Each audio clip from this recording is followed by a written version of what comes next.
आज ठाण्याची ट्रॅफिकची परिस्थिती अतिशय भयानक आहे आणि मी तुम्हाला सांगतो, या जर असा ठाण्याच्या रस्त्यावर उतरला नाही तर भविष्याच्या काळात 3 नाक्यावरनं आम्हाला घरी यायला 3-3.5 तास लागतील, अशी परिस्थिती या ठाण्याची होईल.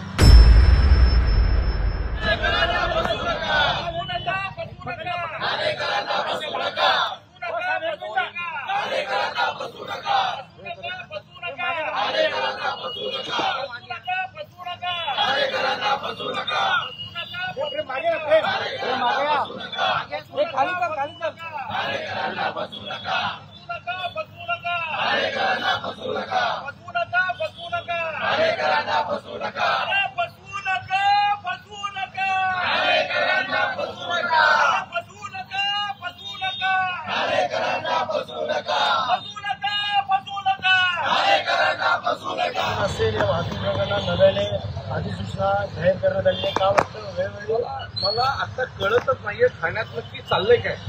हा ठाण्यातला 3रा GR आला आणि हा 3रा GR आहे. पहिले दोन्ही GR रद्द केलेले आहेत.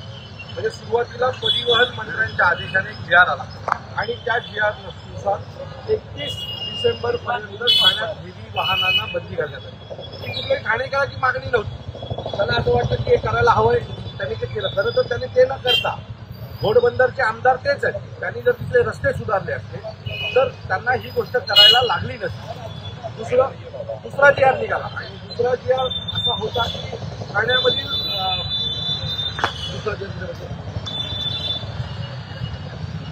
दुसरा GR माननीय उपमुख्यमंत्री साहेबांनी काढला आणि त्यांनी रात्री 12 वाजता काही बैठक घेतली आणि सगळ्यात फ्लॅट झाला. उपमुख्यमंत्री साहेबांच्या आदेशामुळे ठाण्याची ट्रॅफिक रद्द होणार, हे होणार, ते होणार आणि त्याच्यानंतर आज तो देखील GR रद्द झाला. 12 ते 6 असा तो GR होता की रात्री 12 ते सकाळी 7 च्या दरम्यान हेवी ट्रॅफिक आणि त्याच्यानंतर घेणार नाही. तर त्याचा परिणाम असा झाला की त्याच्या ठाण्याची ट्रॅफिक कमी झाली, पण पालघरपर्यंत त्या ट्रॅफिक गेली, इथे भिवंडी शहापूरपर्यंत ट्रॅफिक गेली आणि या सगळ्यात एका लहान चिमुरडीला तिचा जीव गमवावा लागला. आता याचा दोषी कोण? माननीय उपमुख्यमंत्री, प्रशासन. कुठलाही विचार न करता तुम्ही धपाधप GR काढता. आता हा दुसरा GR झाला. आज परत जिल्हाधिकारी कार्यालयाने 3रा GR काढला. नाही, पहिले 2 GR बरोबर नव्हते. आता हा 3रा GR आहे. हा 3रा GR असा आहे की सकाळी 5 ते 11 आणि संध्याकाळी 5 ते 11 या दरम्यान ठाण्यामध्ये हेवी ट्रॅफिक येणार नाही. बरोबर आहे. आता तुम्ही 11 वाजता जर हेवी ट्रॅफिक ठाण्यात सुरू केली तर 12-12:15 शाळा सुटतात. याचा अर्थ त्यातून शाळेला जाणारी मुलं आणि येणारी मुलं ही त्या ट्रॅफिकमध्ये अटकणार नाही आहेत का? सो GR काढताना या सगळ्या गोष्टी करताना कुठल्याही प्रकारचा विचार केला जात नाही. कोणाचा तरी आदेश, कारण त्याच्या मागचं कारण ते ज्या वेळेला जातात रस्त्याने त्यावेळेला प्रोटोकॉल असतो. प्रोटोकॉलमुळे त्यांना ट्रॅफिक लागत नाही आणि त्यांच्यासाठी रस्ते बंद केले जातात आणि ते सुसाट जातात. त्यामुळे त्यांना वाटतं सगळं अवेलेबल आहे. पण अशी काही ठाण्याची परिस्थिती नाही. मागच्या एक महिन्यामध्ये ठाण्याने 3 वेगवेगळे GR पाहिले. हा पहिला GR, हा दुसरा GR, हा 3रा GR. आता हे 3 GR जर 1 महिन्यात निघत असतील, व्यवस्थेचं 2 GR 2 दिवसाचे आहेत. म्हणजे 12 ते 6 हा उपमुख्यमंत्र्यांनी जो GR काढायला सांगितला होता त्याचा तर पालन 24 तास पण नाही झालं. 24 तासाच्या आत ठाण्यामध्ये पुन्हा घोडबंदर रस्त्याला हेवी गाड्या दिसायला लागल्या. तो या सगळ्या गोष्टी पाहता मी जे म्हणतोय की ठाण्याच्या ट्रॅफिकचा बोजबारा उडालेला आहे.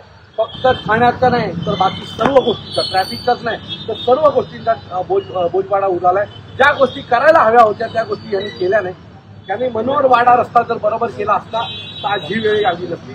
त्यांनी वसई भिवंडी रस्ता जर व्यवस्थित केला असता तर आज ही वेळ आली नसती. घोडबंदरचा रस्ता जरी व्यवस्थित केला असता, तो जरी ट्रॅफिक थोडी फास्ट झाली असती तरी आज ही वेळ आली नसती.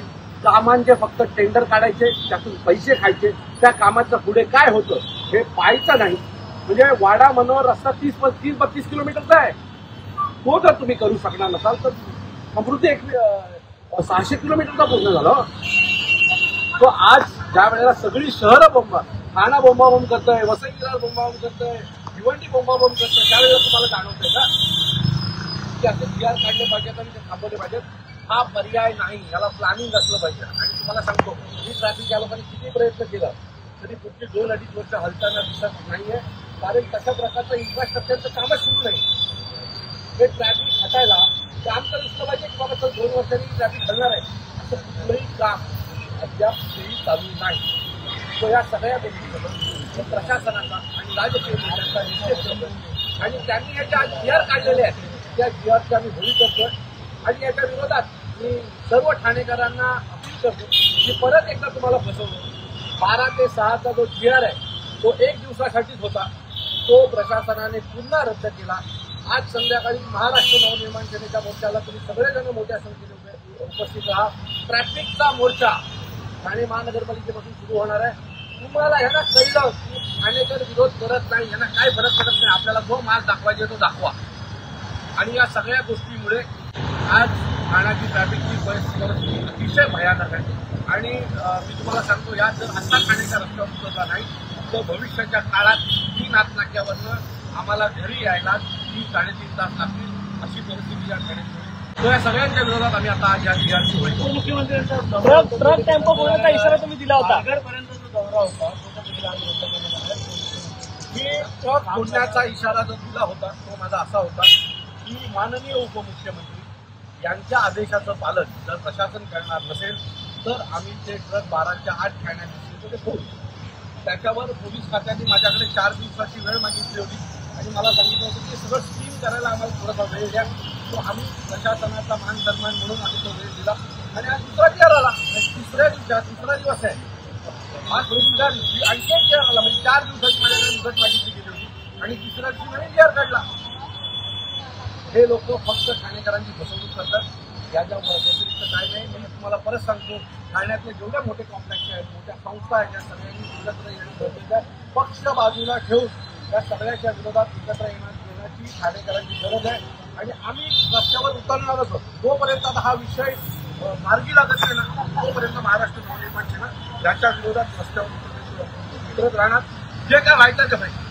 मला मी हा विरोध करतो म्हणून मला जेलला पाठवायचं आहे, माझ्यावर खोटे गुन्हे दाखल करायचे असेल तर करा, पण ट्रॅफिक हा विषय आता महाराष्ट्र नवनिर्माण सेना सोडणार नाही. एवढं महाराष्ट्र नवनिर्माण सेनेचा काही कामगार आणि उद्घाटन आणि लोकार्पण सोहळ्यामुळे हादसा घडतो. पालघरचे काउंटर मी पुन्हा सांगतो, हे जाताना त्यांना प्रोटोकॉल असतो, रस्ते मोकळे केले जातात, त्यांना पाठवतो. त्यांना काय करणार, 1 दिवस त्यांनी स्वतःची गाडी काढावी, मग प्रोटोकॉल तुम्हाला सगळं मोकळं करून दिलं जातं आणि जातं. कधीतरी उपमुख्यमंत्री असतील, परिवहन मंत्री स्वतःची गाडी चालवत जावी. त्यांना कळेल की ठाणेकर मागणं काय शिव्या देतात किंवा ठाणेकर कुठल्या त्रासातनं जातात हे त्या दिवशी कळेल. तुम्ही प्रोटोकॉल घेऊन गेला तर तुम्हाला ते कळणार नाही, तुमची सिक्युरिटी गेली तर घेऊन गेला तर तुम्हाला कळणार नाही, तुम्हाला रस्ते मोकळेच करून मिळणार. तर अवघड वाहनांना पर्याय जाणं मिळत नाही, म्हणून हा प्रॉब्लेम राहणार आहे. अहो, तुम्ही घोडबंदर रोडला, पालघरला पार्किंगसाठी मोठे ट्रक टर्मिनल बनवण्याच्या घोषणा केल्या होत्या. काय झालं त्याचं? मी नेहमी सांगतो, यांच्या घोषणा आहेत, घोषणांच्या नावात टेंडर काढायचे, टेंडरमधनं पैसे वसुली करायची आणि मग त्या टेंडरचं काय झालं, तो कॉन्ट्रॅक्टर जीवन काय की मेला, यांचं काय यांना घेणं देणं नाही. पैसे खाण्यासाठी आमच्या टेंडर काढले जातात.